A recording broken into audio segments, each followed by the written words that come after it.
Dear students welcome to my Odia classes.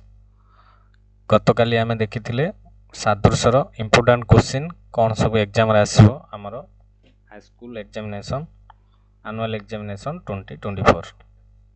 चलो आज देखिबा द्वितीय अध्याय वृत्तर कौन सब इंपोर्टेंट क्वेश्चन सब रहिछि एमसीक्यू आउ सब्जेक्टिव। चलो आरंभ करिया पूर्वरु मो किछ कहिबा चाहूछि जे तुमे माने प्रतिदिन क्लास देखुच आउ क्लास को शेयर करूनो शेयर टिके कर दियो ताकि सब सांग मान तुमर इंपोर्टेंट क्वेश्चन जानंतु से माने भी पास करिवे भल भाबरे आ प्रैक्टिस करके जिवे। चलो देखिबा आजिर कौन सब इंपोर्टेंट क्वेश्चन। वृत्त फर्स्ट चैप्टर हला सॉरी सेकंड चैप्टर वृत्त मौलिक धारणा को मन रखा दरकार नहीं। तमे संज्ञा संज्ञा टिके आखि पकई दियो। गोटे समतल अवस्थित कौन से एक दत्तबिंदु ठारू एक निर्दिष्ट दूरतार उक्त समतल अवस्थित समस्त बिंदुर सेट को कौन कहा जाए? एटा को वृत्त कहा जाए। एटा मन रखिबो और मन रख वृत्तर व्यासार्ध होची गोटे सबुबेले धनात्मक वास्तव संख्या, व्यासार्ध होची गोटे रेखाखंड। एटा मन रखिबो। आउ ज्या काह कहंदी परीक्षा आसीबो वृत्तर दुईटी वृत्त बिंदुर संयोजक रेखाखंड को वृत्तर डैश कहा जाए। ज्या जेउ ज्या केंद्र रे अवस्थित सेई ज्या को वृत्तर व्यास कहा जाए। एटा टिके मन रखिबो। अंतस्थ बिंदु बहिस्थ बिंदु मन रखा दरकार नहीं। सर्वसम वृत्त ये टिके खाली ध्यान देव जे हाँ ये टिके मंतव्यटा देखिबो वृत्तर अंतर्देश होची उत्तल सेट। सर्वसम वृत्त एकाधिक वृत्तर व्यासार्ध समान हेले सेमानकु सर्वसम वृत्त कहा जाए। आ सर्वसम ज्या गोटे वृत्तरे बा एकाधिक वृत्तरे जेउ ज्या मानकर दैर्घ्य समान ताकु सर्वसम ज्या कहा जाए। चलो देखिबा उपाय 7 वृत्तर केंद्र रु यार बेस भिन्न एक ज्या प्रति अंकित लंब ज्या को समद्विखंड करे। एटा को मन रखिबो सामान्य कथन को तुम जानिच जे AD is equal to DB. एटा मन रखिले तुम एमसीक्यू कर परिबो। अच्छा अनुसिद्धांत को मन रखिबो गोटे सरलरेखा वृत्त को दुईटी रु अधिक बिंदु रे छेद करिवे नाही। चलो देखिबा गोटे वृत्तर व्यास भिन्न एक ज्यार मध्य बिंदु केंद्र को जोग करथिया रेखा उक्त ज्या प्रति लंब अटे। गोटे वृत्तर केंद्र एहार कौनसी ज्यार समद्विखंड लंब उपर अवस्थित कारण कौनसी ज्यार मध्य बिंदु रे केवल गोटे मात्र लंब अंकन होई परिबो। एटा मन रखि जिवो। अनुसिद्धांत गुडा को भलो कि ध्यान दबो। आ प्रमेय अनुसिद्धांत 2 3 गोटे वृत्तर दुईटी समांतर ज्यार समद्विखंड लंब देव केंद्र देकी जिवे मन रखिबो। ता सहित गोटे वृत्तर दुईटी असमांतर ज्यार समद्विखंड लंब द्वय वृत्तर केंद्र रे मिलित हेबे असमांतर ज्यार कारण ना अनुसिद्धांत 1 अनुसार वृत्तर केंद्र प्रत्येक समद्विखंडक लंब उपरे अवस्थित। एटा चलो एटा देखिया दरकार नहीं। प्रमेय 2.2 मन रखिबो केमती एमसीक्यू पड़िबो एक सरलरेखा अवस्थित नथा जेकोसी तीनोटी बिंदु दे केतोटी वृत्त अंकन करा जाय परिबो। मन रख गोटिए बा केवल गोटिए वृत्त अंकन करा जाय परिबो। यार अंकन प्रमाण मन रखिया दरकार नहीं। अच्छा एठी टिके देख गोटे त्रिभुजर शीर्ष बिंदु त्रय दे अंकित वृत्त को उक्त त्रिभुजर कौन कहा जाए? परिवृत्त। आ यार केंद्र बिंदु को परिकेंद्र कहा जाए। उपाय 8 भल प्रैक्टिस कर जो एटा होची सब्जेक्टिव क्वेश्चन भल कि प्रैक्टिस कर जो उपाय 7 8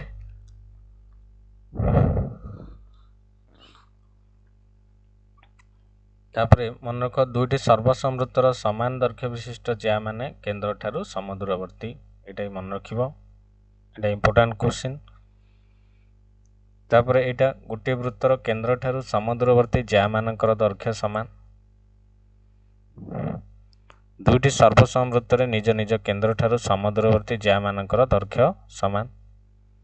गोटे वृत्तरे दुईटी ज्या ମଧ୍ୟରେ କେନ୍ଦ୍ର ଠାରୁ ଦୂରବର୍ତ୍ତୀ ଜ୍ୟାର ଦୈର୍ଘ୍ୟ ନିକଟତର ଜ୍ୟାର ଦୈର୍ଘ୍ୟ ଠାରୁ କ୍ଷୁଦ୍ରତର।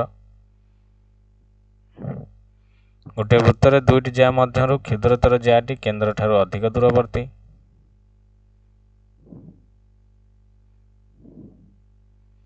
ଗୋଟିଏ ବୃତ୍ତର ଏଠି ମନେ ରଖ ବ୍ୟାସ ଭିନ୍ନ ଏକ ଜ୍ୟା ଓ କେନ୍ଦ୍ରବିନ୍ଦୁ ହେଲେ ଏ ଓ ବି କୁ ଜ୍ୟା ଏ ବି ଦ୍ୱାରା କେନ୍ଦ୍ରରେ ଉତ୍ପନ୍ନ କୋଣ କୁହାଯାଏ। ଏଠି ଦେଖ ଏ ଓ ବି ଦ୍ୱାରା ଏ ବି ଜ୍ୟା ଦ୍ୱାରା କେନ୍ଦ୍ରରେ ଉତ୍ପନ୍ନ କୋଣ କିଏ? ଏ ଓ ବି କୋଣ ମନେ ରଖ। ଆଉ ଏ ବି ଜ୍ୟା ସହ ସମ୍ପୃକ୍ତ କେନ୍ଦ୍ରସ୍ଥ କୋଣ ମଧ୍ୟ କୁହାଯାଏ। ଏଠି ଟିକେ ଆଲୋଚନା କରିକି ଯିବ, ରିଭିଜନ ମୁଁ ଯେମିତି କରୁଛି ସେମିତି କରିକି ଯିବ। ଆଚ୍ଛା, ଉପାଧ୍ୟାୟ 9ଟା ତ ସାମାନ୍ୟ କଥନକୁ ମନେ ରଖିବାକୁ ପଡ଼ିବ। ଦୁଇଟି ସର୍ବସମ ଜ୍ୟା କେନ୍ଦ୍ର ଯେଉଁ କୋଣ ଉତ୍ପନ୍ନ କରନ୍ତି ସେମାନେ ସର୍ବସମ। ଏଠି ଜ୍ୟା କେନ୍ଦ୍ରରେ ଏଇ ଯେଉଁ କୋଣ ଉତ୍ପନ୍ନ କରୁଛନ୍ତି ଏ ଦୁଇଟାଙ୍କ ସର୍ବସମ ମନେ ରଖିବ। MCQ କରିପାରିବ ମନେ ରଖିଲେ। ପ୍ରମେୟ 2.4 ଗୋଟିଏ ବୃତ୍ତର ଦୁଇଟି ଜ୍ୟା କେନ୍ଦ୍ର ଠାରୁ ଉତ୍ପନ୍ନ କୋଣ ଦୁଇଟି ସର୍ବସମ ହେଲେ ଜ୍ୟା ଦୁଇଟି ସର୍ବସମ ହେବ। କୋଣ ଦୁଇଟି ସର୍ବସମ ହେଲେ ଜ୍ୟା ଦୁଇଟି ସର୍ବସମ ହେବ। ଦୁଇଟି ସର୍ବସମ ବୃତ୍ତର ଦୁଇଟି ଜ୍ୟା ଦ୍ୱାରା ନିଜ ନିଜ କେନ୍ଦ୍ର ଠାରୁ ଉତ୍ପନ୍ନ କୋଣ ଦୁଇଟି ସର୍ବସମ ହେଲେ ଜ୍ୟା ଦୁଇଟି ସର୍ବସମ ହେବ। ତ କ ବିଭାଗଟା ତ MCQ କରିବ, ଏଇଟା ଠିକ୍ ଭୁଲ ଏକ୍ଜାମରେ ଆସିବ। ଆଉ 2 ନମ୍ବରଟା ତ ନିଶ୍ଚିନ୍ତ MCQ ପଡ଼ିବ, 2 ନମ୍ବରଟା ଭଲକି ଦେଖିକି ଯିବ। ତାପରେ ଏଇଟା ଇମ୍ପୋର୍ଟାଣ୍ଟ MCQ 3 ନମ୍ବର। ଆଉ ଏଗୁଡ଼ାକ ପ୍ରମାଣ କର ଦରକାର ନାହିଁ, ତମେ ଏଗୁଡ଼ାକ MCQରେ ଭାବିପାରିବ। ଏଗୁଡ଼ା ସବୁ MCQରେ ଯିବ, ଏଇଟା ସବଜେକ୍ଟିଭ ଆସିବ ନାହିଁ। ଏଇଟା important MCQ 10 number MCQ question, ଏଗୁଡ଼ା ସବୁ ମଲ୍ଟିପୁଲ ଚଏସ୍। 11 ନମ୍ବର MCQ, ଏଇଟା MCQ। ଆଉ ଜ୍ୟା ଦୁଇଟି ସମାନ୍ତର, ଏଇଟା ଟିକେ ନା ପଢ଼ିଦେବ। ଏଇଟା କେମିତି କ୍ୱେଶ୍ଚିନ୍ ଆସିବ ନା ଗୋଟେ ବୃତ୍ତରେ ଦୁଇଟି ଜ୍ୟା ଏକ ବ୍ୟାସ ଦ୍ୱାରା ସମଦ୍ୱିଖଣ୍ଡିତ ହେଲେ ଜ୍ୟା ଦୁଇଟି କ'ଣ ହେବେ? ଅପସନରେ ଥିବ ସମାନ୍ତର, ଅସମାନ୍ତର, ଏଇଭଳି ଅପସନ ରହିବ। ମନେ ରଖିବ ଏଇଟା ସବୁ ଏଇ ଲାଇନ୍ ଗୁଡ଼ାକ ଗୋଟେ ଗୋଟେ ସର୍ଟ କ୍ୱେଶ୍ଚିନ୍ ହେବ। ମନେ ରଖ ପି କ୍ୟୁ ଗୋଟେ ବୃତ୍ତର ଜ୍ୟା, ପି ଓ କ୍ୟୁ ଜ୍ୟା ପ୍ରତି ଅଙ୍କିତ ଲମ୍ବ ବୃତ୍ତକୁ RS ବିନ୍ଦୁରେ ଛେଦ କରନ୍ତି ହେଲା। ହେଲେ ପି କ୍ୟୁ RS ଏକ ଡ୍ୟାସ୍ ଚିତ୍ର, ଏମିତି କ୍ୱେଶ୍ଚିନ୍ ପଚାରିଦେବେ। ତ ଅପସନରେ ଥିବ ଆ ଚିତ୍ର ମାରିବ। ଏଇ କ୍ୱେଶ୍ଚିନ୍ଟା ପଢ଼ିକି ମନେ ରଖିକି ଗଲେ ଲେଖିପାରିବ MCQ। 19 ନମ୍ବର ସେମିତି ଏ ବି ସମାନ ସି ଡି କାହିଁକି ହେଲା? ଏ ବି ସମାନ ସି ଡି ଏଇଟା ପ୍ରମାଣ କରିବ। MN = 2AB ଏଇଟା ଇମ୍ପୋର୍ଟାଣ୍ଟ, ଏଇଟା 20 ନମ୍ବର 19 ନମ୍ବର ସବଜେକ୍ଟିଭ ପାଇଁ 20 19 କହୁଛି। ଏଇଟା ବି ପଢ଼ୁଛି ଦେଖି ନେବ ଟିକେ ଟିକେ। AC ସମାନ୍ତର BD ଏଇଟା ଟିକେ ଦେଖି ନେବ, ଏଇଟା ସେତେ ଇମ୍ପୋର୍ଟାଣ୍ଟ ନୁହେଁ। ଚାପରୁ MCQ ନିଶ୍ଚିନ୍ତ ଆସିବ। ଚାପର ସଂଜ୍ଞା ଟିକେ ଭଲକି ଧ୍ୟାନ ଦେବ। ଏଇଟା ଚାପର ପ୍ରାନ୍ତ ବିନ୍ଦୁ କେଉଁଟା, ଅନ୍ତଃସ୍ଥ ବିନ୍ଦୁ କେଉଁଟା, ସମ୍ପୃକ୍ତ ଚାପର ଜ୍ୟା କେଉଁଟା, କ୍ଷୁଦ୍ର ଚାପ ବୃହତ ଚାପ କେଉଁଟା, ଅର୍ଦ୍ଧବୃତ୍ତ ଚାପର ଦୈର୍ଘ୍ୟ, ସନ୍ନିହିତ ଚାପ, ପରିଧି, ଏଗୁଡ଼ା ଟିକେ ମନେ ରଖିବ। ଏଇଠି ମନେ ରଖ ଦୁଇଟି ବୃହତ ଚାପ କିମ୍ବା ଦୁଇଟି ଅର୍ଦ୍ଧବୃତ୍ତ ସନ୍ନିହିତ ଚାପ ହୋଇପାରିବେ ନାହିଁ, ମନେ ରଖିବ ଏଇଟା। ଚାପର ଅନ୍ତର୍ଲିଖିତ କୋଣ, ଚାପ ଦ୍ୱାରା ଛେଦିତ କୋଣ, ଚାପର ଡିଗ୍ରୀ ପରିମାପ, ଏଇଟା ଇମ୍ପୋର୍ଟାଣ୍ଟ ସଂଜ୍ଞା। ଟିକେ ବୁଝେଇ ଦେଉଛି ଶୁଣ। ଏପିବିର ଡିଗ୍ରୀ ପରିମାପ ହେଉଛି 0 ରୁ 360 ମଧ୍ୟବର୍ତ୍ତୀ ଗୋଟେ ବାସ୍ତବ ସଂଖ୍ୟା, ଯାହା ଏପିବି ମେଜରମେଣ୍ଟ ଅଫ୍ ଏପିବି ଏମିତି କୋଣ ଲେଖାଏ ସୂଚିତ କରାଯାଏ। ତାହେଲେ ଏପିବି କ୍ଷୁଦ୍ର ଚାପ ହେଲେ, ଏଇଟା ଯଦି କ୍ଷୁଦ୍ର ଚାପ ହେଲା ତାହେଲେ ମେଜରମେଣ୍ଟ ଅଫ୍ ଏପିବି କହିଲେ ଏଇ କୋଣକୁ ବୁଝେଇଲା। ମନେ ରଖ ଏ ଓ ବି କୋଣ କେନ୍ଦ୍ରସ୍ଥ କୋଣ, ସରି ଏଇଟା ଚାପ ପୁରା ଏମିତି ଚାପ ନା, ଆଉ ଥରେ ଲେଖିଦେଉଛି ଭଲ ଭାବେ ଜାଣିପାରିବ। ଏ ପି ବି ଚାପ ଏମିତି ହେଲେ କେନ୍ଦ୍ରସ୍ଥ କୋଣ। କ୍ଷୁଦ୍ର ଚାପ, ବୃହତ ଚାପ ଏଇଠି ଦେଖ, ଏଇଟା ବୃହତ ଚାପ, ଏଇଟା ତାର କେନ୍ଦ୍ରସ୍ଥ କୋଣ କହିଲେ ଏଇଠି ଦେଖ। ଅର୍ଦ୍ଧବୃତ୍ତ କହିଲେ ଅଧା, ଏଇଠି ଅର୍ଦ୍ଧବୃତ୍ତ କହିଲେ ଏଇଠି ଦେଖ ଅନ୍ତର୍ଲିଖିତ କୋଣ। ଅର୍ଦ୍ଧବୃତ୍ତର ଅନ୍ତର୍ଲିଖିତ କୋଣ ସର୍ବଦା 180 ଡିଗ୍ରୀ ମନେ ରଖ। ସରି ଅର୍ଦ୍ଧବୃତ୍ତ ଏପିବି ଚାପର ଅନ୍ତର୍ଲିଖିତ କୋଣ ନୁହେଁ, ଅର୍ଦ୍ଧବୃତ୍ତ तो ये भी बृहत चाप हेले 360 रु माइनस कर जदि यहाँ 120 है ताले बृहत चाप हम 360 माइनस 120 240 डिग्री ये माने एठ तक हम 240 ये जो तक बुला 240 डिग्री ओके आगु जा एग्जाम रे क्वेश्चन आसो गोटे चाप यार विपरीत चापर डिग्री परिमाण समष्टि डैश 360 डिग्री तापर देख एटा गोटे इम्पोर्टाट बहुत थर परीक्षा पड़ुछि चापर डिग्री परिमाप रेडियन परिमाप केते रु 0 रु 2 पाए ग्रेड परिमाप 0 रु 400 उच्चतर गणित रे रेडियन परिमापर बहुल व्यवहार होछि। अच्छा ये गोटे देख कहुई गोटे चापर दैर्घ्य संपृक्त वृत्तर व्यासार्ध सह सामान हेले चापटीर केन्द्रस्थ कोण रेडियन परिमाप 1 रेडियन हेले डिग्री परिमाप हम 180 पाए यहाँ मन रख ये भेरी भेरी इंपोर्टाट एमसीक्यू बहुत थर परीक्षा पड़ सारी आईटा मन रख एपीबी रेडियन परिमाप L/R theta is equal to L/R theta is equal to L/R L है कौन चापर दैर्घ्य चापर सर्वसमता केतबेले ना जितेबले गोटे वृत्त रे चापर दैर्घ्य चापर केन्द्रस्थ कोण परिमाण समानुपाती केन्द्रस्थ कोण परिमाण ह्रास बा वृद्धि चापर दैर्घ्यर समानुपाती ह्रास वृद्धि घटाई थाए। उपाय 10 गोटे वृत्त रे दुईटी सर्वसम चाप सह ज्या द्वय सर्वसम चाप सर्वसम हेले ज्या द्वय सर्वसम मन रख गोटे वृत्त रे दुईटी ज्या सर्वसम हेले सेमान संपूर्ण क्षुद्र चाप द्वय सर्वसम और बृहत चाप द्वय मध्य सर्वसम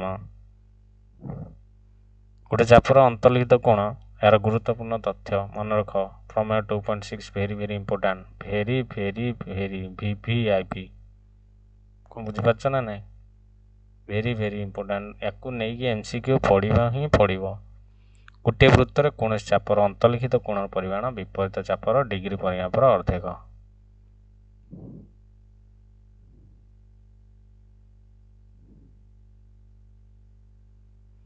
गोटे वृत्त रे दुईटी सर्वसम चापर अंतर्लिखित कोण द्वय सर्वसम गोटे चापर अंतर्लिखित कोण द्वय सर्वसम हेले चाप द्वय सर्वसम गोटे वृत्त रे दुईटी सर्वसम चापर विपरीत चापालिखित कोण द्वय सर्वसम विपरीत क्रमे गोटे वृत्त रे दुईटी चापर विपरीत चापालिखित कोण द्वय सर्वसम हेले चाप द्वय सर्वसम एटा मन रखिबो। अनुच्छेदन 2 एटा गोटे पढ़ी जो गोटे वृत्त रे कौन चापर अंतर्लिखित कोण गुड़िए सर्वसम कौन चापर विपरीत चापालिखित कोण गुड़िए सर्वसम एक अर्धवृत्तर अंतर्लिखित कोण समकोण कौन चापर अंतर्लिखित कोण समकोण हेले चापटी एक अर्धवृत्त एटा पड़ुछि परीक्षा रे यार प्रमाण मन रखा दरकार नहीं वृत्तखंड वृत्तखंडस्थ कोण वृत्तकला वृत्तखंडस्थ कोण अर्धवृत्तर अर्धवृत्तखंडस्थ कोण एक डैश समकोण अर्धवृत्तखंडस्थ कोण अर्धवृत्तखंडस्थ कोण हेले एटिके देख एटा कोण एटा एटा हला व्यास अर्धवृत्त होगला एई जो कोण देखुच एटा 90 डिग्री सब एटा व्यास जेतक सब टाणीम 90 डिग्री अर्धवृत्तखंडस्थ कोण को कहते 90 डिग्री जानिगला। वृत्तकला कौन वृत्तर कौन एक चाप चापर प्रांत बिंदु केन्द्र सहित जोग कर व्यासार्ध द्वयर संयोग वृत्तकला गठित होइछि हला चाप चापर प्रांत बिंदु को प्रमेय 2.7 दुईटी बिंदुर संयोजक रेखाखंड तार एक पार्श्व अन्य दुईटी बिंदु ठारे उत्पन्न करथिया कोण द्वय सर्वसम हेले बिंदु 4टी वृत्त उपरे रहिबे। संज्ञा एक चतुर्भुजर शीर्ष बिंदु गुड़िक वृत्त उपर अवस्थित हेले चतुर्भुजटी वृत्तांतलिखित चतुर्भुज देख ये वृत्त उपर अवस्थित अच्छी वृत्तांतलिखित चतुर्भुज एटा मन रखिबो एम्पायर भी इंपोर्टेंट सब्जेक्टिव रे आसीबो प्रैक्टिस करने परस्पर परिपूरक विपरीत कोण माने विपरीत कोण कहले ए आउ सी आउ बी आउ डी ए कोण प्लस सी कोण is equal to 180 B plus D is equal to 180 यदि मन रखियो यार प्रमाणटा भी केम देइछि प्रैक्टिस करिवो। अनुच्छेदन एक इंपोर्टाट वृत्तांतलिखित सामुद्रिक चित्र एक डैश आयचित्र वृत्तांतलिखित रंबस एक डैश वर्गचित्र ବୃତ୍ତାଲେଖିତ ଚତୁର୍ଭୁଜର ବହିସ୍ଥ କୋଣ ପରିମାଣ ଅନ୍ତଃସ୍ଥ ବିପରୀତ କୋଣର ପରିମାଣ ସମାନ। ମାନେ ଏଇଟା ହେଉଛି ବହିସ୍ଥ କୋଣ, ଅନ୍ତରସ୍ଥର ବିପରୀତ କୋଣ ଏହା ସହ ସମାନ। ଧର ଏଇଟା 60 ହେଲେ ଏଇଟା ବି 60 ହେବ ହେଲା। ତାପରେ ଦେଖ ଗୋଟେ ଚତୁର୍ଭୁଜର ବିପରୀତ କୋଣ ମାନେ ପରସ୍ପର ପରିପୂରକ ହେଲେ ଚତୁର୍ଭୁଜଟି ବୃତ୍ତାଲେଖିତ ହେବ।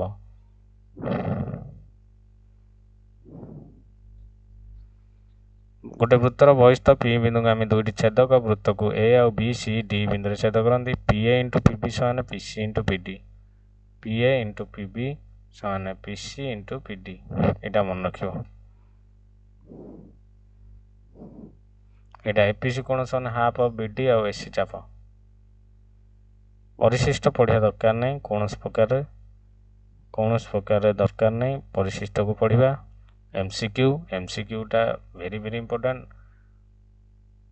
ବୃତ୍ତର ଏକ ଉପସେଟରୁ ଡ୍ୟାସ୍ କହନ୍ତି, ଚାପ ସେ କହନ୍ତି। ଏଇଟା ମନେ ରଖିବ MCQ କୋଶ୍ଚିନ୍। ରମ୍ବସ ଏକ ବର୍ଗଚିତ୍ର, ସବୁ MCQ। ଏଇଟା ନିଶ୍ଚିନ୍ତ ଭାବେ MCQ ପଡ଼ିବ।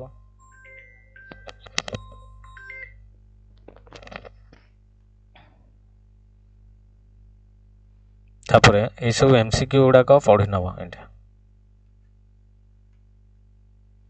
4 ନମ୍ବର ପ୍ରାକ୍ଟିସ୍ କରିନେବ। 5 ନମ୍ବର, 6 ନମ୍ବର, 7 ନମ୍ବର,